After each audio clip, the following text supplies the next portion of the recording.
হালাল রুজি অন্বেষণ করা অন্যান্য ফরজের মতোই একটা ফরজ।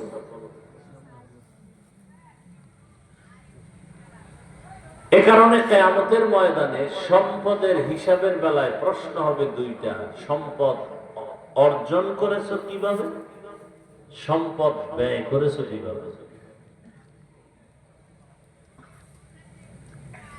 যারা রাতারাতি সম্পদ অর্জন করে এদের সম্পদ রাতারাতি বিনষ্ট হয়, যেমনে আসে তেমনে যায়। যেই গাছ তাড়াতাড়ি বড় হয়ে যায় এই গাছ বেশি দিন টিকে না। কথাগুলো মনে রাখবেন।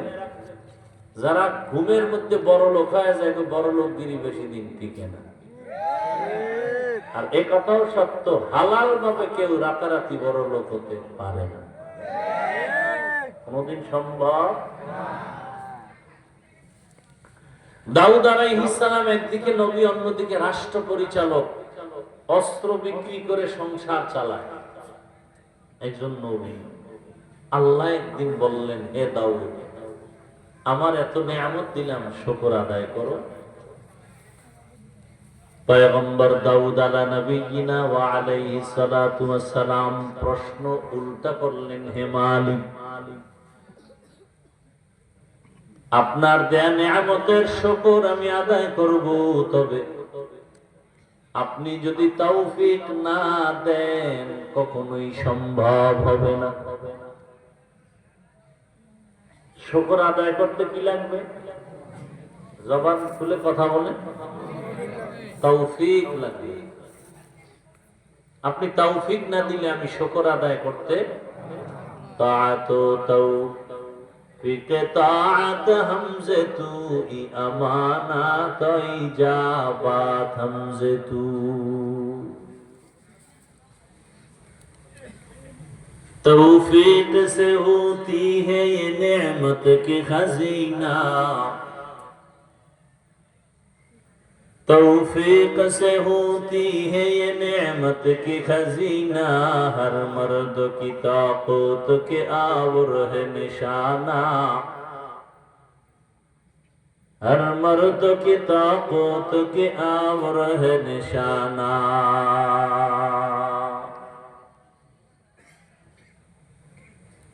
হে আল্লাহ, আপনার তৌফিক আলাদা আরেকটা নিয়ামত। অনেকের হাতে কোটি কোটি টাকা আছে, বাইতুল্লাহ চাইলেই মাসে মাসে যেতে পারে, যাইতে পারে কিন্তু যায়, তৌফিক নেই। তৌফিক মানে কি টাকা নাই? আরে আল্লাহ দেওয়া তৌফিক নামের নিয়ামত নেই। এজন্য চাইলেও মাসে মাসে যেতে, টাকা আছে যেতে পারে কিন্তু বছর বছর হয়ে গেছে যায় না। অজুহাত, হজ ফরজ হয়ে আছে, তার বউয়ের উপরে হজ ফরজ, নিজের উপরে হজ ফরজ করে না, অজুহাত। বাচ্চা বড় হয় নাই, ছোট বাচ্চা, কেমনে যায়? ঋণ মাথার উপরে, ঋণের বোঝা, কেমনে হজে যাই? মা বাবাকে হজে না নিয়ে আমি সন্তান কিভাবে হজে যাই? এগুলো সব ধোঁকা, ওয়াসওয়াসা।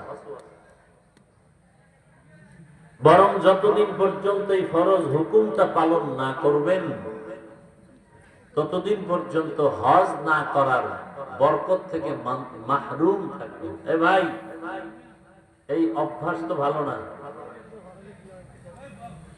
হ্যাঁ, ভালো না লাগলে ঢুকছেন কেন, বসছেন কেন? আমি কি পুরান বান্দা, নতুন বান্দা না তো? ভাবসাব তো হজের প্যান্ডেলে চলে না, সব জায়গায় ভাবসাব চলে না।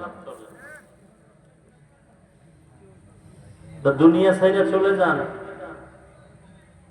আল্লাহর জমিনে যতক্ষণ ঘরে থাকবেন সেখানেও বিপদ, ছেলে নিয়ে বিপদ, মেয়ে নিয়ে বিপদ। তো ঘর ছেড়ে দেন। চালাকি জীবনে তো কম করেন নাই, করতে করতে বুড়া হয়ে গেছেন, আর কত? বহু চালাক বিল্ডিং ছেড়ে জঙ্গলে জঙ্গলে ঘুরে, কি বহু চালাক ব্যাংকে টাকা তুইয়া না খায়া মরে। আসেনি? মাস্তানি আর চালাকি ছেড়ে দেন, বহুত করছেন। এটা এমন একটা মজলিস, বসার সাথে সাথে সবার গুনাহ মাফ। চালাকি করিয়েন না।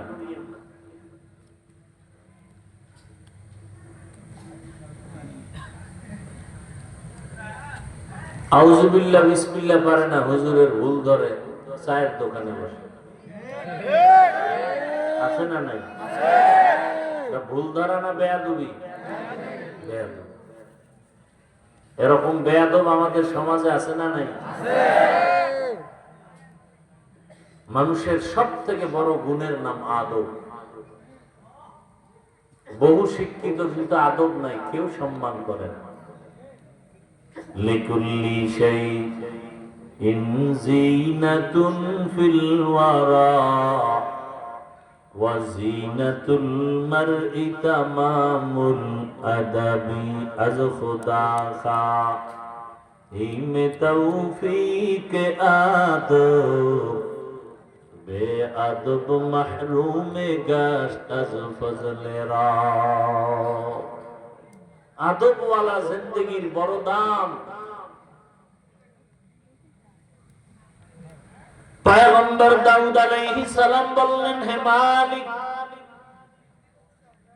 আপনি যদি তৌফিক না দেন, শুকর আদায় করা আমার কখনোই সম্ভব না।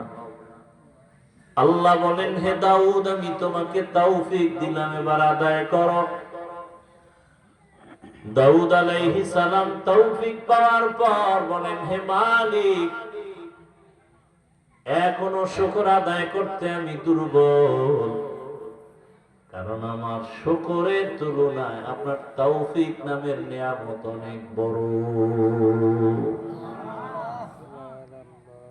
আমি যে আলহামদুলিল্লাহ বলে শুকর আদায় করব, এর থেকে আপনার তৌফিক নামের নিয়ামত আরো। আল্লাহ কি বললেন? হে দাউদ,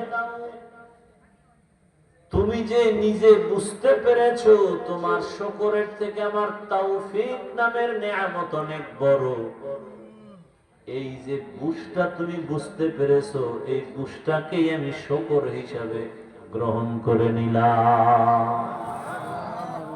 তাকে আমার গর্বাগুয়াম জিকাদাম সদকিয়ামত বগুজারো দিনা তামাম। নিয়ামতের শুকর আদায় করো, আল্লাহ ওয়াদা করেছেন নিয়ামত বাড়ায় দেবেন। কি করতে নিষেধ করছি না? মোরাপনির দরকার আছে।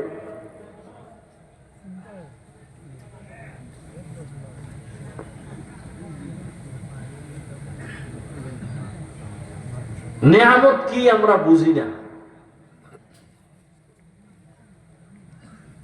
কিতাবের মধ্যে ঘটনা দেখেছি, মুসা আলা নবিয়িনা ওয়া আলাইহিস সালাতু ওয়াস সালাম রাস্তা দিয়ে যায়, এক বৃদ্ধা নারী বুড়ি ভাঙা একটা ঘরের মধ্যে বসে বলে, মাওলাকে জিগাইও আমারে বানাইছে কেন, এরকম কষ্টে আছি।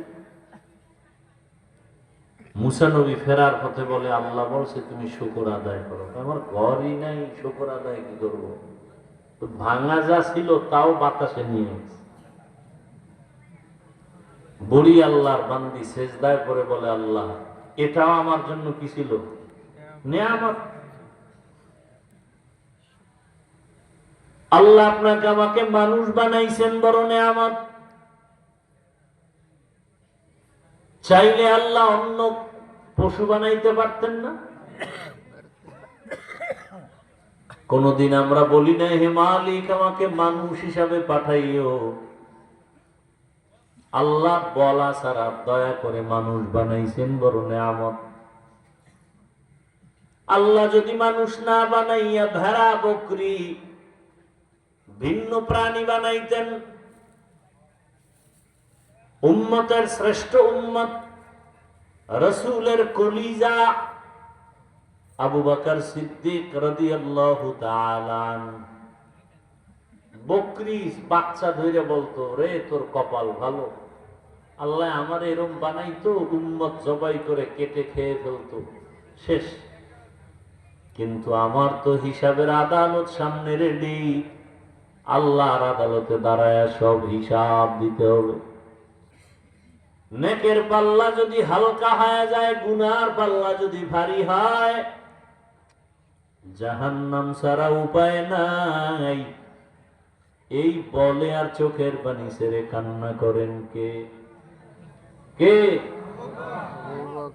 কেউ মন মানসিকতা মোবাইল নিয়ে ব্যস্ত, ধ্বংস করে ফেললো মোবাইল আমাদের জীবন, যৌবন, লেখাপড়া, ইজ্জত, আখেরাত।